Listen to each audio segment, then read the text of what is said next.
could have this. I think our recording has just started.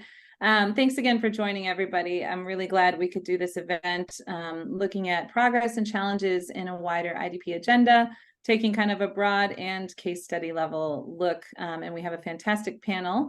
But before we go ahead and jump in, let me turn over to our president, Jeremy, to give some opening remarks. Hi, welcome everyone. It is a real pleasure to say a few words to kick off this session today. We have a fantastic set of panelists to discuss IDP issues and the future of IDP policy. This is a major priority and a major area of focus for Refugees International in our work.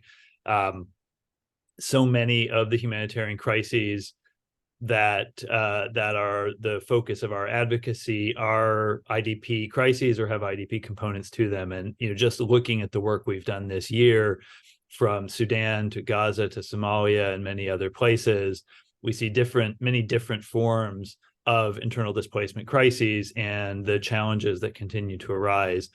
And this is a really important point in time to be reflecting on and discussing the future of IDP issues. For the last 5 or so years, much of the driving force on IDP deliberations has been the high-level panel process and the follow-on from that. That's now beginning to wrap up. Robert Piper and his team are, and we have a representative from from the UN here to discuss that. They're beginning to approach the close of their work, and that raises some natural questions on where we go from here. And so very excited and very interested to hear from our panelists today on the way forward and the future of IDP issues and what the future of the IDP agenda should look like. So I'll pause there, and really eager to hear from our panelists and their views on that, and to hear from the participants in the webinar and the questions that you all have. Thank you so much for joining us. Thanks so much, Jeremy. Appreciate the introduction, and reiterating that this really is a critical issue that Refugees International and many of the other organizations with individuals surely on the line are focusing on. And it's an interesting and exciting time to be pursuing a lot of the IDP-focused work. So I'm Sarah Miller, by the way. I'm a senior fellow here at Refugees International, working on a range of issues, including some of our internal displacement work.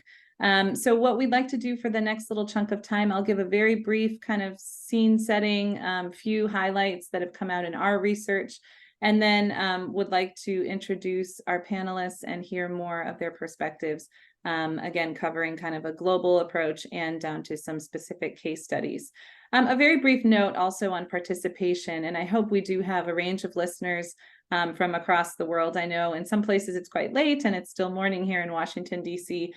We had reached out and secured a range of IDP leaders that we'd hoped would be able to participate. Unfortunately, circumstances meant they were not able to join us in the end. But I wanted to emphasize that this is both a priority for our organization and others going forward, and that there is this awareness and desire. So while it's a shame we weren't able to have any joining us with lived experience today, I hope if there are individuals on the line who have experience as internally displaced persons and other types of lived experience, please feel free to share questions and comments, and we'd love to spotlight and highlight those. That said, we do have a fantastic panel who I look forward to introducing in a few minutes. Just to further build on Jeremy's comments, our IDP work, RI has a history of working on IDP issues, and we will continue to have upcoming work. So please stay tuned. A little plug on upcoming case studies that we'll be putting out, and of course, a global report that will look at some of the wider policy and kind of international architecture issues. And we're looking to continue to grow a lot of our IDP-focused work. So keen to continue to hear from the community of individuals working on these issues, and of course, living in situations of displacement. As I mentioned, this is a really important and interesting time to be working on these issues.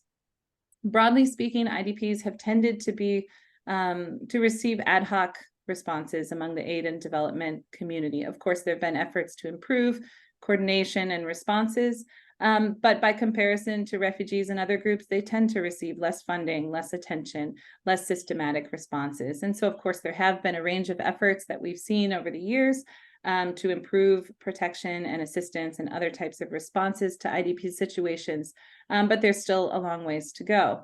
And this includes on predictability, transparency, accountability, and coordination. But we also know that the numbers continue to be daunting. My colleague Abdullahi will highlight in his own region the scale and scope of internal displacement, both related to conflict and climate-related drivers, remain some of the highest numbers of any displaced group in the world. And again, there tends to be less funding and less attention on IDP situations. We also know that many are still in protracted situations, lacking solutions. And I think there's still a lot of interesting conversation and thinking around what do we mean by solutions? Is it a simple copy and paste from the refugee regime as we think about return, local integration, and resettlement? Or is there more creative and wider thinking we can consider and approach in the IDP context? What are the most useful ways of considering solutions? I personally, on recent travel, have struggled with the glaring tension between theory and practice. A lot of the conversations at the global level often emphasize certain things that don't necessarily seem relevant on the ground. For example, clearly national responsibility should always be emphasized, but in many cases we see states that are either unwilling or unable to take on that responsibility in improving access to rights, protection, and assistance. And so how do those of us working in this space, studying it, learning and curious, consider that tension between theory and practice of the realities of many IDP situations? And then finally, a couple of trends that have stood out in our own work. We have done a lot of engagement and interest in the Kampala Convention, how different regional instruments and frameworks can be useful tools, or in some cases may not prove as relevant as hoped, and how can those perhaps be better implemented? We've done some thinking around urbanization and, of course, climate-related internal displacement, labor market access, and, of course, participation and shelter. These are a range of themes that I hope our conversation will perhaps touch on. Maybe I'm being too ambitious. Each of those could surely have their own session. But needless to say, they're some of the themes that have stood out in our own internal displacement work. But we continue to be curious around a range of cases. There's surely a lot of momentum and activity to follow up on. And so those are, some initial kind of framing thoughts that perhaps can provide some context for our conversation. So with that, that's enough from me. Let me introduce our guests, our panelists today. We have some fantastic experts. First, I'll start with Dr. Elizabeth Ferris, who's the director of the Institute for the Study of International Migration in the School of Foreign Service at Georgetown. She's also a research professor there. She has a long and rich history in humanitarian and migration issues and specific to IDPs. She ran the Brookings Project on Internal Displacement, and she's also served as an advisor to the UN Secretary General in the planning of the Global Summit on Addressing Large Movements of Refugees and Migrants, which of course led to the Global Compacts. She's also served as one of 4 expert advisors to the high-level panel on internal displacement, which will surely be a part of the conversation today, and has previous work with NGOs such as the World Council of Churches, Church World Service, and a rich academic history as well.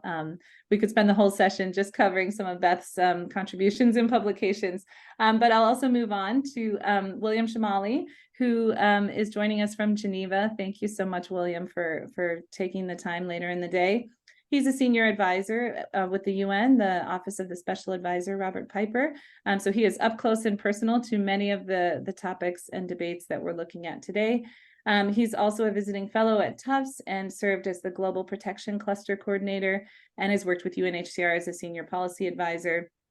He served as OCHA's deputy head in the regional office on the Syrian response, has worked with Danish Refugee Council, co-founded the Joint IDP Profiling Service, and has a range of rich experience that we'll surely be drawing on.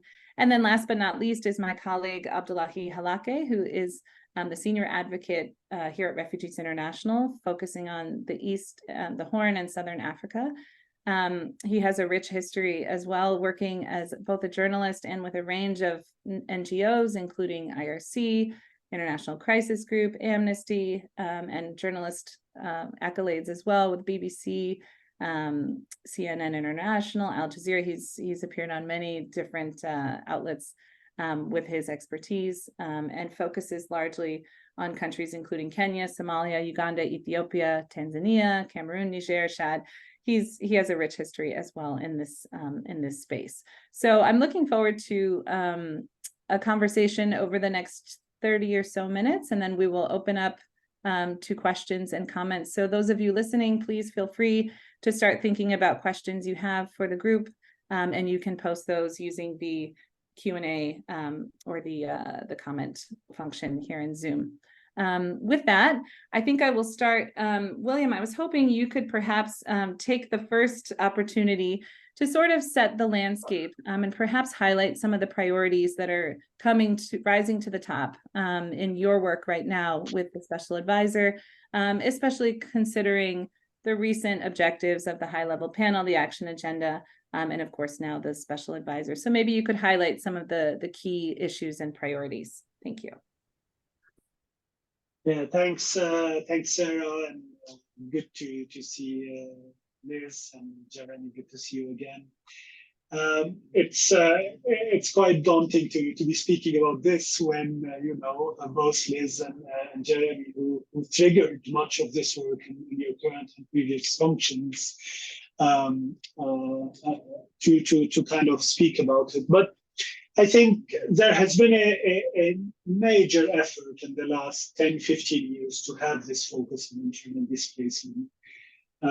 Has accumulated in, of course, the many milestones, but recently we have this high-level panel that triggered an action agenda set by the Secretary General of the UN to kind of get us all to focus and use all what we could possibly do to address issues of internal displacement.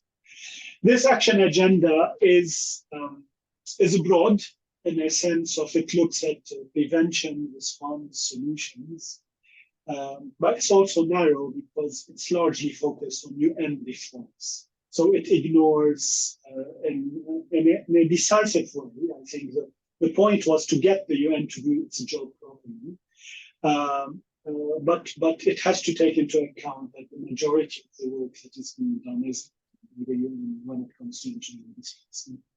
So two big pieces have come out from this action agenda. The first is a reform of how the responses happen. So there is a review of the interagency standing committee approach on internal displacement, and that will take into account a lot of pieces of works that have been happening broader than IDPs, from participation to accountability to engagement with difficult governments and so on. We expect that by January or February, we will have recommendations that would reform, in a way, the response to internal displacement. The second piece is what we have been working on, which is to look more at protracted situations and rethink how solutions are being driven in context of internal displacement. And the majority, as you know, of the IDPs, without throwing figures here, I think most of the audience are very much aware, do stay displaced for long, and most of them would never go back home and get stuck in this limbo of moving on with their life and the politics of or the dominating narrative in the country, so they have to go home. So we have been created as a small office, or tiny, focusing on contexts that are protracted. And at the end of our tenure, we would kind of proposing a model for UN and partners engagement for solutions to internal displacement. Our focus has been on countries where we believe the governments could actually take the lead on solutions. While we follow very closely governments that are difficult, unwilling to actually solve displacement, we believe a more humanitarian approach should remain domineering in a space where we need to keep our distance from a government policy that is far away from our standards, but in context where we can actually either have a gray policy government situation or a very willing government to move on with solutions. So we focused on these elements. And we have 15 countries to kind of test some theory and see if it would actually work. And I think the first important takeaway, and let me maybe for this question to focus only on three briefly to open the conversation. The first important takeaway is that it actually works, even with governments where we believe that sometimes their positioning is not clear-cut according to international standards.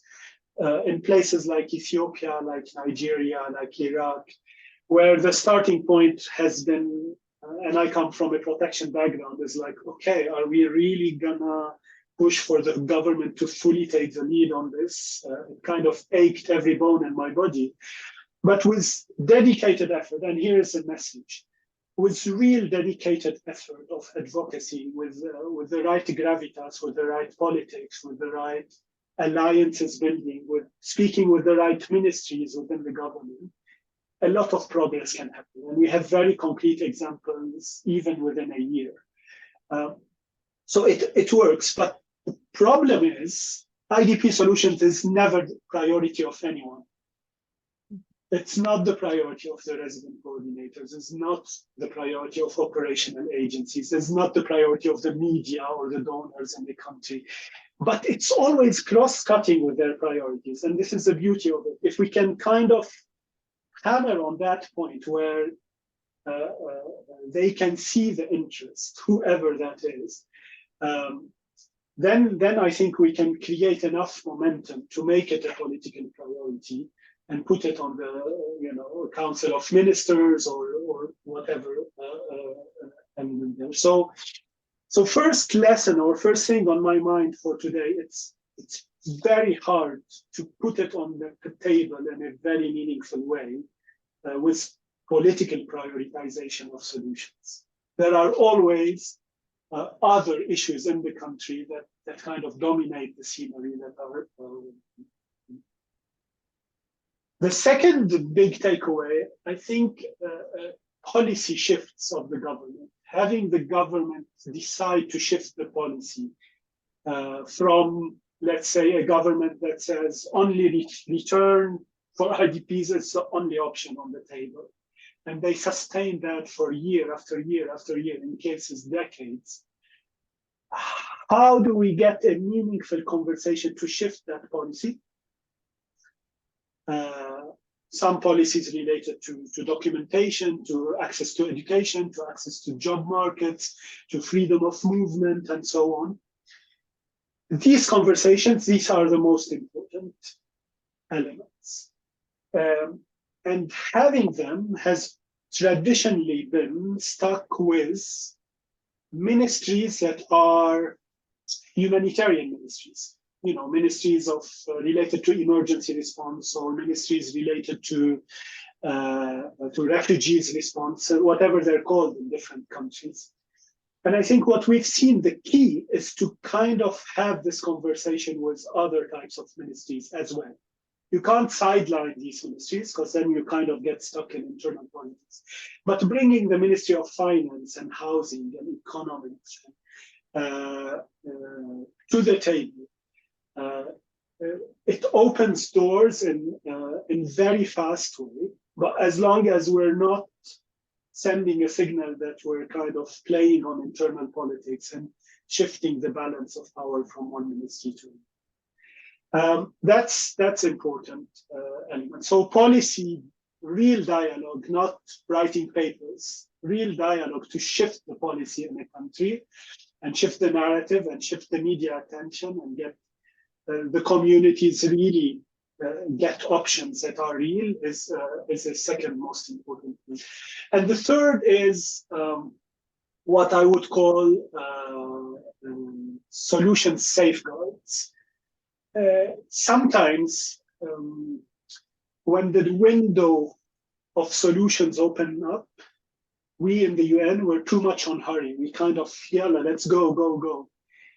And we burn a lot of our knowledge as in the humanitarian and human rights field about, engagement with communities in a way that they truly kind of have options, decide, and have safeguards for their decisions and are not punished for their decisions. Have proper procedures if people want to stay where they are or move somewhere else in the country. How is that managed actually operationally, from the buses we're hiring to the actual arrival to a location and so on? This protection knowledge, this humanitarian protection knowledge about the specificities, need to define the safeguards for any government-led maneuver. And we had bad examples. We had, with the previous government in Niger, we had a moment of calm in areas of origin, and the government was very much on hurry, and so was the UN. And people were put on trucks, and they went to newly built villages and perfect infrastructure. And they just stayed for 4 to 6 weeks, and then came back to the cities, left the villages. And I think we kind of put a more development, more security operational approach to returns. In that case, it was returns. And we forgot all our protection knowledge. And somehow this building protection safeguards to any development or stabilization or government-led approach for solutions is key for these solutions to actually stick. So these are the kind of big pieces that I would like to start with today. Over to you. Thank you. That was really helpful. And I think good food for thought about sometimes it's easy in our writing and research to hope that there are kind of the clear magic bullet solutions, but the hard work of kind of the political across ministries, relational aspects of response is something that often is sort of inherent in the response. So that's a very helpful view to start off with, and thank you for that. Beth, I think we might turn to you now and hear some of your thoughts. I mean, you've walked alongside, the high-level panel and a lot of these processes for years. Where do you see some of perhaps the progress or still some of the gaps, staying kind of at the global or making our way down to specific areas? Yeah, sure. And I just want to thank Refugees International for organizing this section. I think IDPs are a really important issue. There's been insufficient attention, and really need to have civil society and NGOs and academics and people with lived displacement experience talking about this. As William mentioned, the UN has done a lot. You see a new momentum, and I really want to give a lot of credit to the action agenda and Piper's office. You go to UN agencies that 2 years ago weren't interested in talking about IDPs, and now everybody's talking about solutions for IDPs as part of this agenda for internal displacement. So I think that there is an opportune moment to be raising these issues. A few years ago, I did a study on attention to IDPs globally, looking at the number of reports and papers and academics and pronouncements, and the peak seemed to be around 2010. There was an explosion of interest, and then things just kind of dribbled away. The fact that the Global Compact on Refugees barely mentioned IDPs, I think, catalyzed a number of governments and actors to say, hey, what about this number of IDPs? It's twice the number of refugees. And, surely we needed to pay more attention to that. And that led, of course, to the high-level panel and then to the action agenda. So I think this is a good moment. And frankly, we know in the humanitarian world, these moments don't last very long.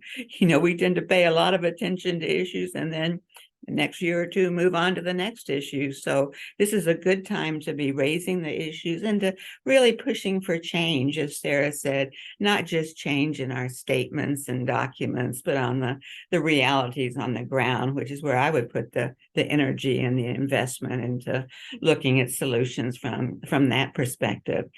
The real scandal of internal displacement with these numbers that increase every year is the phenomena of protracted displacement. We are simply not finding solutions. So new displacements in places like Sudan and Yemen are piled onto long-term protracted displacement. I think the current estimates are about 3/4 of IDPs have been displaced for 5 or more years, many for even longer than that. I think we might ask, who benefits from protracted displacement, from not finding solutions? Why has it been so difficult to find solutions for situations when the cause of the displacement has changed or is at least transformed enough to enable thinking about finding solutions. I'll just mention one of the initiatives that we at Georgetown are working on with IOM, International Organization for Migration, is called Progress, Periodic Report on the State of Solutions for IDPs. And the idea is really to take stock of where we are with solutions, and also to look at, how shall I say this, at steps towards solution. We know that finding a solution is a process. That isn't a moment you're displaced one day and the next day, voila, you've got a solution and everything is fine. We know it's a process that emerges over time, but can we look at that process? Can we identify steps along the way that seem to be helping people move towards solutions, even if they don't meet our international standards, which are frankly quite high? That people no longer have needs related to their displacement. And that's a high bar. I think about refugees resettled in the US 20 or 30 years ago who still have needs related to their displacement. This isn't something that magically disappears even when you acquire citizenship or own a home or find a job, but can we identify kind of steps along the way that would move people toward solutions and that would help governments figure out, if we can't immediately end displacement, maybe we can make things easier for people, help normalize their situation, help them get by, feel safe, live lives of dignity. Anyway, so we're looking at that. And the first stage, and the report just came out last week. You can Google IOM Progress. Just came out last week. And there we used 20 or 30 different data sets collected for humanitarian reasons by IOM's displacement tracking matrix and reach. And we organized 74 focus groups with IDPs themselves. What would it take for you to find a solution? What are the big barriers? And number one is what you would expect: safety, security. Things aren't safe to go back home, or things are not safe in this camp. And therefore, that encourages me to think about moving elsewhere. But the second thing across all of the focus groups was economic security. We just don't have the resources to think about going home or moving someplace else or even settling down here. You're really directing our attention to questions of livelihoods. We found, for example, that stable housing and income were directly related. Well, that makes sense. People with stable housing more able to find stable incomes, but it could work the other way. We don't know causality. It could be that good incomes get you better housing, but that seemed to be directly related to people's feeling of well-being and progress towards solutions. That's something very practical that humanitarian development agencies can use in their programming. If housing and incomes are really important, are we doing enough to support IDPs? So just we could talk about this for a long time, but I think that there are exciting developments that are happening both at the UN and outside the UN. And this is a wonderful time to be talking about IDPs and talking with IDPs about what it takes to find solutions, because anything we can do to end this scourge of displacement for people who've been displaced in limbo for years and years is certainly a positive step for humanity. Thanks, Beth. That's really interesting insights from your recent research and from throughout your career of looking at many of these long-term displaced situations. I think, at least from my viewpoint, livelihoods and stable housing often don't make the top tier of issue areas that receive a focus. And I think there's a lot more to be done. So I'm glad that the research is coming out on that. But really beyond that emergency phase, I think those really start to make their way to the top of the list. Abdullahi, let's turn to you and hear a little bit from your region. I know, we've worked together on a couple of different case studies. Recently on Somalia, you're digging in a lot on what's going on in Sudan right now. It's definitely still in the crisis phase. Also Ethiopia, also, there's so many to choose from. But given that you focus on the Horn, East Africa, and Southern Africa, there are large numbers of IDPs. Does some of this match up? What are some of the most pressing issues in your view? Perhaps thinking both about, conflict and climate related displacement. So yeah, what are some of the highlights you'd like to touch on from the region that you focus on? No, thank you so much, Sarah.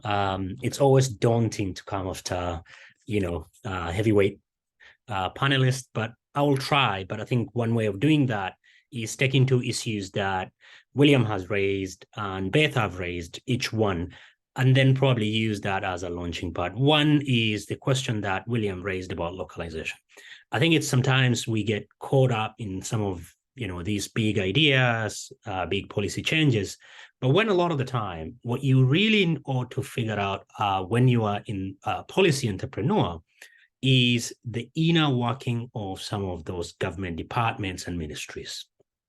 Not all ministries are created equal. Some on paper might be having much more power in theory, but in practice, the power might be residing elsewhere. So figuring out really where the power, both formal and informal, stays, how you can begin to make this big machine that is called government, even in countries and regions and institutions where, on the surface or on the first reading, things not seem to be working. That, I think, is a very important policy practical steps that we need to be thinking about.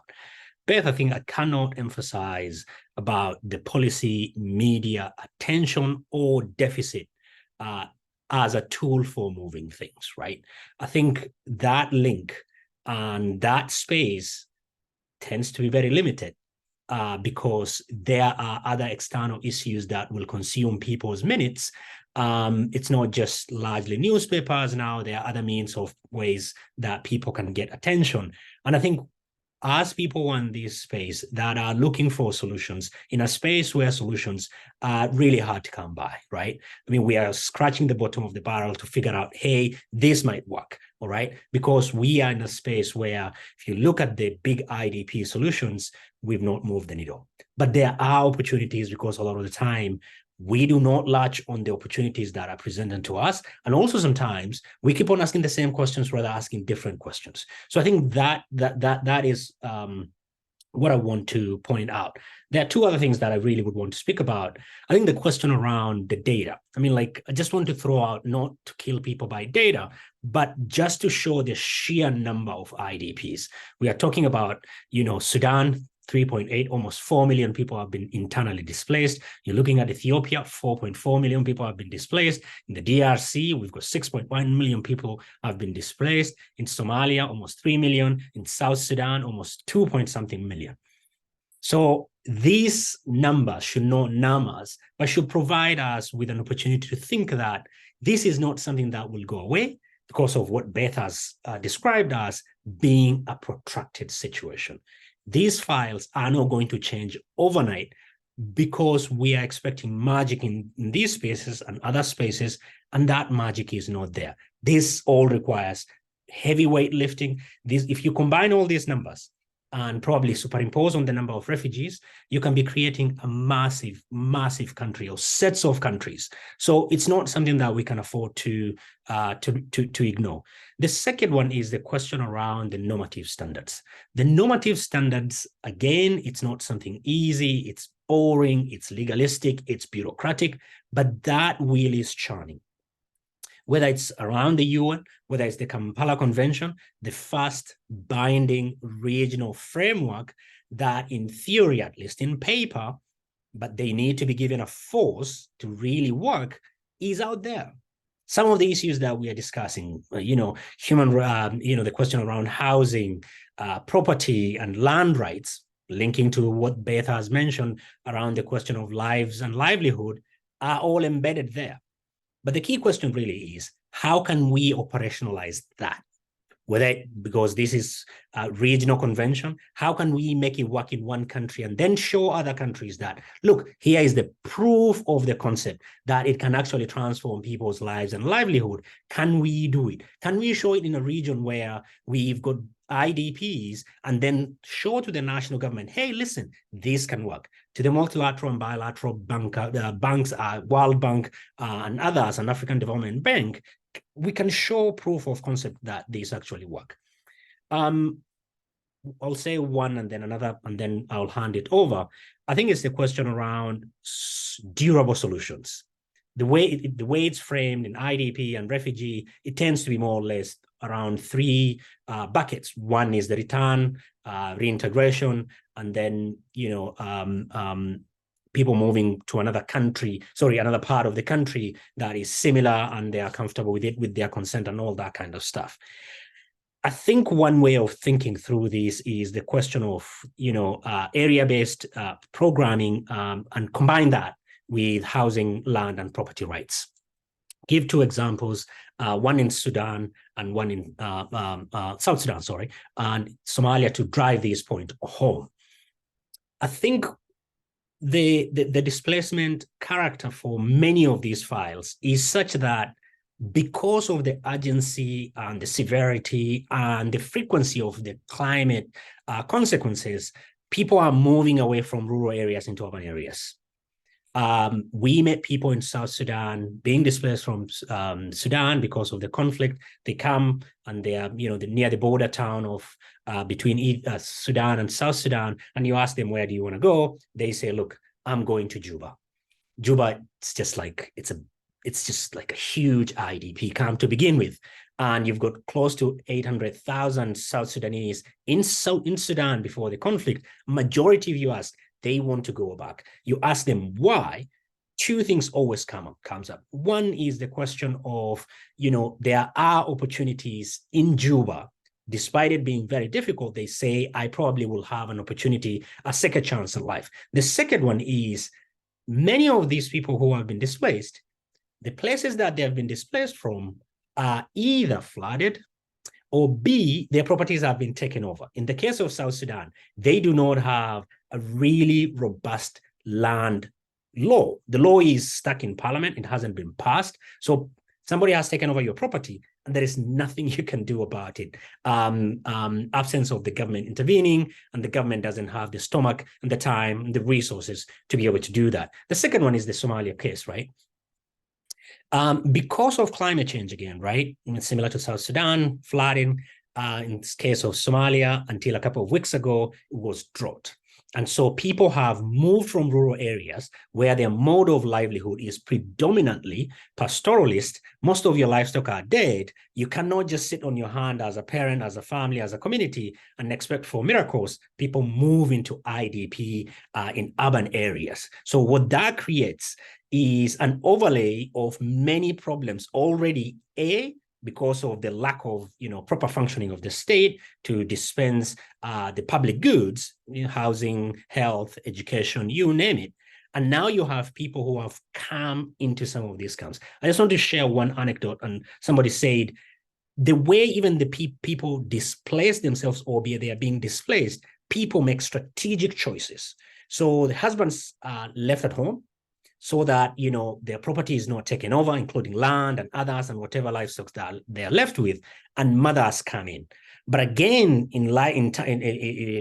tying it to the entrepreneurial DNA of the Somalis, because of the problems with the land question, because most of those lands are private lands, people have started becoming brokers between people who own the land, on which IDPs camps have been established, camps in quotes, to be honest, and people who now broker this. And this is largely dependent on informal relationship. There's nothing that is written on a paper. Even if it's written, it's very difficult to enforce them. So what you create is a parallel economy that you cannot use or, try and resolve and deal with using the formal mechanisms that you have. Because this guy would say, look, this guy's my friend. I know his family. He can come and stay at this place, but they are not registered, but they are reliant on his grace and goodwill because they give him the cut of whatever, services that they receive, and that perpetuates itself. So then we go back to the question of the durable solution. What does a durable solution look like? And that is why, to me, area-based planning, where now you forget thinking about these people as temporarily displaced people, but think of them as urban settings that now will require to be built up from bottom to the top, including housing, including, schools and all the facilities planning that goes with urban setting and areas. And that requires a ton of funding, and that money is not around, which then means we will be in these spaces. So we need to be looking for, glimmer of hope, like Beth has suggested, in order for us to move, or something like William has suggested about one ministry being your interlocutor to get things rolling. I'll leave it at that. We can talk about these for a very long time, but in the interest of time, I'll stop there. Thanks, Abdullahi. The examples are really helpful in helping us see perhaps the complexity and some moments of maybe using kind of the traditional approaches that we've often seen in refugee response just aren't as relevant here. There's complexity around urbanization, as you've outlined, housing, land, and property. These are different types of interwoven issues. And so I think your examples really help spell that out. William, I was hoping to turn back to you, and I'm going to weave in, and I'm going to make an announcement to the listeners. Feel free to start sending in questions. I've already received a few. I'll receive them on the Q&A. So I'm going to weave in one of the questions that I had wanted to ask you with one of the listeners as well.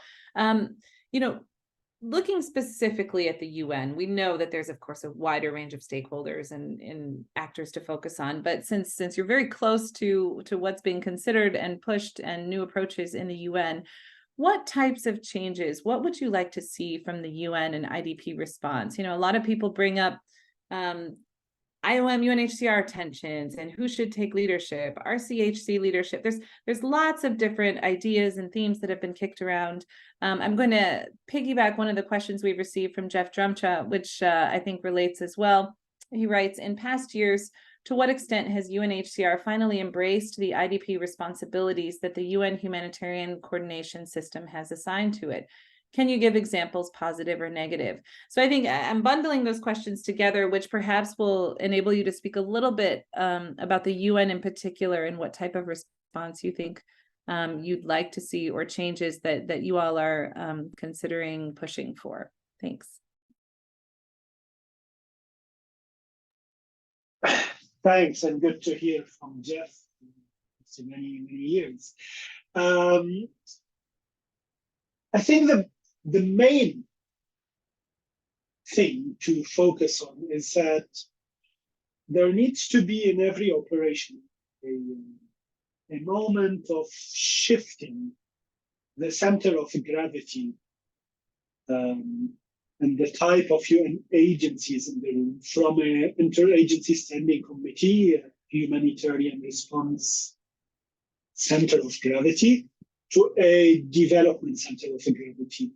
And that needs to be formalized. So we are looking at putting in place a forced moment where the UN system in any country needs to think, should we continue focusing on response and protection as the main entry point, or should we start shifting to look at more a development heavyweight thinking? Without, neither of these moments would mean that the humanitarians are out now or the development don't have a place in this. But having everything organized in a humanitarian fashion around the humanitarian response plans and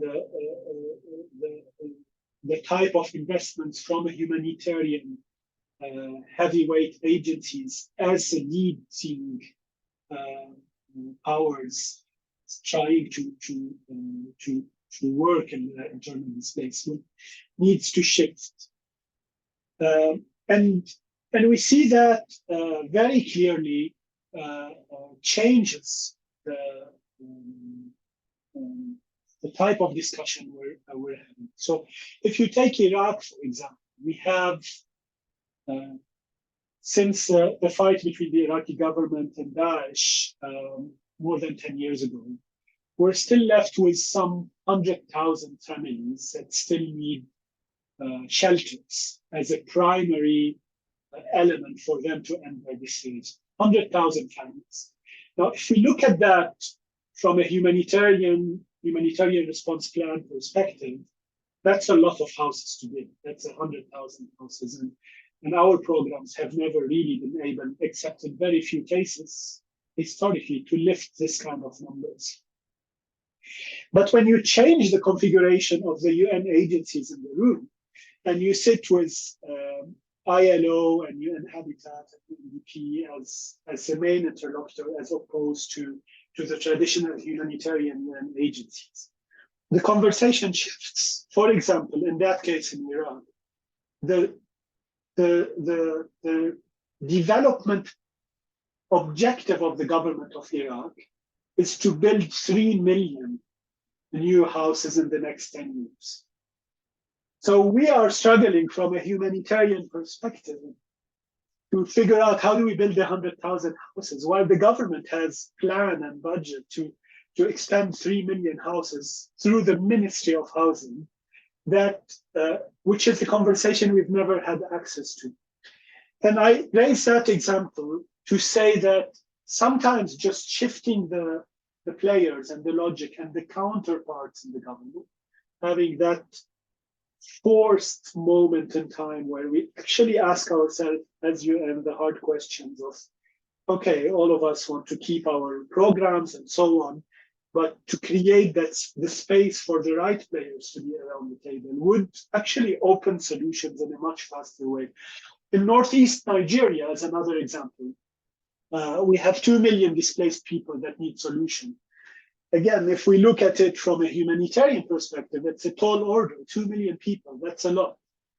But if we look at the big picture and we look just at the big urban centers in Northeast Nigeria, I mean, the urbanization is full on. Of course, it's on steroids, maybe because of internal displacement. But the government big headache is how to upgrade their cities to accommodate all these people coming for multiplicity of different reasons. And again, having a player like the World Bank around the table that is just looking at how do we improve the infrastructures in the cities, water, electricity, roads, health centers, education, regardless if it is for IDPs or not IDPs, that needs an upgrade. That changes the whole context. And now we have a success of a World Bank program of about $500 million for Northeast Nigeria, customizing their urbanization interventions to target areas where IDPs are locally integrated. And that's the kind of shift we're looking at. So I think that the technical reforms can follow, but the main idea is we can't just keep rolling humanitarian response plans. Sometimes it's needed, and I can testify to that in many operations. But having a serious conversation where we have a shift of the posture from a humanitarian, keeping our distance from the government kind of posture to a more development posture, where we're getting close to the government, looking at state building, capacity building, and so on, as the main lens for solutions is crucially important. So that means the mandates in a humanitarian sense, that you're mandated for this and you're mandated for that, wouldn't be the right logic when we're shifting the solutions. It's rather looking at government priorities and programs and fitting the IDP solution in their priorities and programs, rather than us designing it as a humanitarian logic. And that kind of reform is extremely difficult. Conceptually, it's hard. Practically, it means that some agencies are actively reducing their footprint, and who from us humanly would do that. And third, it means that we're taking a leap of faith with governments and ministries in contexts that are often fragile and things can relapse to a humanitarian context. And engineering this shift is probably the biggest reform we will be aiming for next year. Thank you, William. You covered a lot of territory, and I think it's helpful for those of us who are not in the UN system to think about some of the nuance there and how it zooms out into really a much bigger picture. So thank you for that. We have a bunch of questions coming in now, which are great. Some of which kind of merge with the questions that I had hoped to continue with. We're rapidly winding down our time. I wish we had 4 more hours, but I'll try to weave a few more together. Beth, there's a question here that relates to climates, IDPs who are specifically displaced due to climate. And that was something I was also interested in, where we've seen tools or models in response to IDPs that have fled. And I know you've worked on climate-related displacement for many years. Actually, a former student, she just finished class today, a student of mine is asking both about, UNHCR or others who could potentially oversee climate-related internal displacement, what that should look like. And more broadly, I'm curious if you have thoughts on specifically IDPs displaced by climate. What types of responses should there be? What tools and models have we seen that are useful? Can you offer any reflections on that? Yeah, first of all, I'll say we don't know very much about the particular needs of people displaced by climate. Are they different than those displaced by conflict? Are the solutions different? We know that in some cases, solutions are different when a community is wiped out by a landslide, for example, and return isn't possible. We've got to think of other solutions. But, I think we need some basic research looking at the differences. For this study we did with IOM, for example, we found that for conflict-induced IDPs, the longer you've been displaced, the less likely you are to return home. That doesn't hold with respect to climate or disaster displaced people, but are there other differences? So I think we need to find out a lot more and to think about some of the differences between those displaced by disasters and conflict and some of the similarities. And if I can just jump back to Jeff's question about UNHCR, the system we have for responding to IDPs is what we call the cluster system, the ISC framework. And, there's a lot going on there. One of the recommendations of the high-level panel was to carry out a review of this system. And I'm glad that that's underway and looking forward to the results, hopefully early next year. But, this structure has become so structured, so process heavy, so many meetings and subclusters and interclusters, and we've kind of lost sight of the purpose was to make sure that the needs of IDPs don't fall through the cracks. So I think we need to look at the whole system and say, hey, wait a minute, maybe this has become very, very good for perpetuating bureaucracies, but for meeting the needs of people, maybe we need another approach to work it out. And I don't think a new UN agency is the answer. I don't think there's any appetite among governments of the world to create a new UN agency. So somehow we've got to use enough pressure for both humanitarian and hopefully, as William said, development actors to take that seriously. I really hope you're right, William, that development actors step up and it's a game changer and begin tackling these issues. But we've been talking about this for 30 years and the track record isn't that great. So we'll have to wait and see. It's a fair point. Yeah, we won't hold our breath, but we can hope to see improvement. And, in other parts of the humanitarian world, we are seeing a lot of progress in terms of financing institutions and development actors, at least in the conversation, and in some cases, some progress. So perhaps we'll start to see that in the IDP landscape. It is really interesting in terms of the broader architecture. And we could probably have a whole session just on financing and what that looks like for IDPs. We've talked about the dearth of financing, but where can there be new opportunities to improve the financing landscape? Abdullahi, I'm going to throw one more your way, and then I would also challenge anyone in the room of our panelists or otherwise to offer any comments on how we can also see improvements on IDP participation and leadership, meaningful engagement. I mentioned up front that it's a priority across our organizations to make strides in really shifting power and seeing IDP leadership designing and executing responses and programs. And so I would love to hear from any of the panelists online here with us, or others, comments of where you've seen useful models and progress in that space, because we know that that's a structural change. Abdullahi, specific to area-based solutions, a question that has come in that says, thinking about area-based solutions, Abdullahi mentioned, this strikes me as an essential key, lest people in these distressed situations appear opportunistic in the same vein as those maligned as economic migrants or in other contexts. How can advocacy humanize this so people don't get abstracted in the data? And maybe, we looked at area-based approaches in our Somalia example, but I know you've thought about it in other contexts. Can you offer any reflections on how it can be done well? I think by way of what Beth said about the system, I think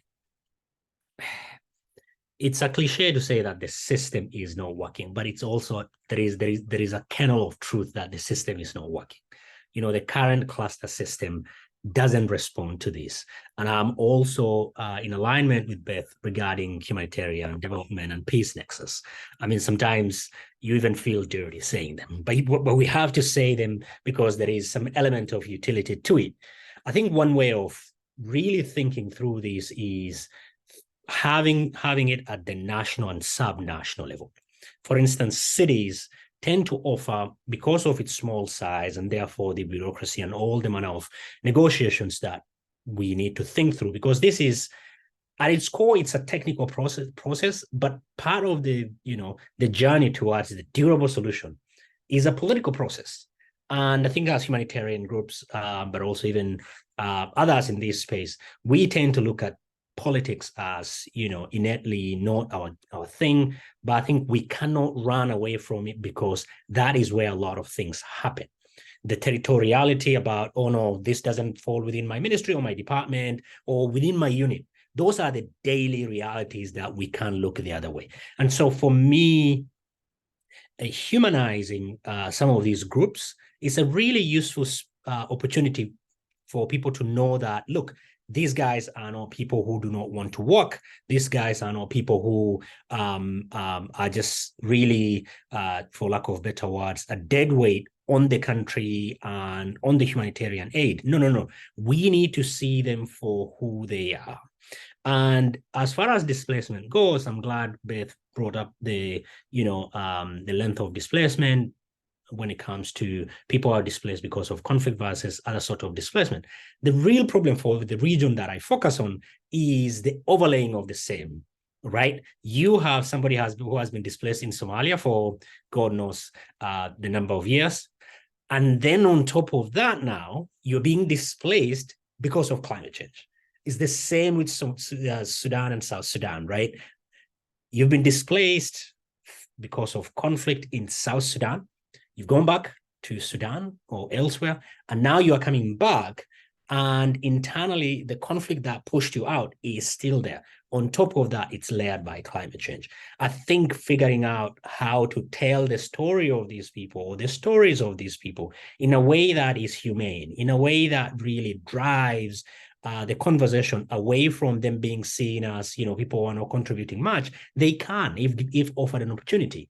Like this, I was having a conversation with somebody who's been working on Somalia, and he said, "Look, Abdullahi, we need to begin thinking bigger and in a very sustainable way." Here, he was alluding to the fact that if you want to truck water to an IDP camp versus you drill a borehole or you have a water point, the cost for trucking is higher compared to that.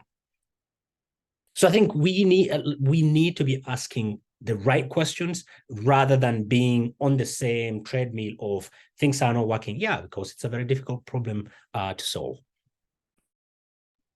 Thanks, Abdullahi. I'm cognizant that we're now at the top of the hour, so I do have to start to close.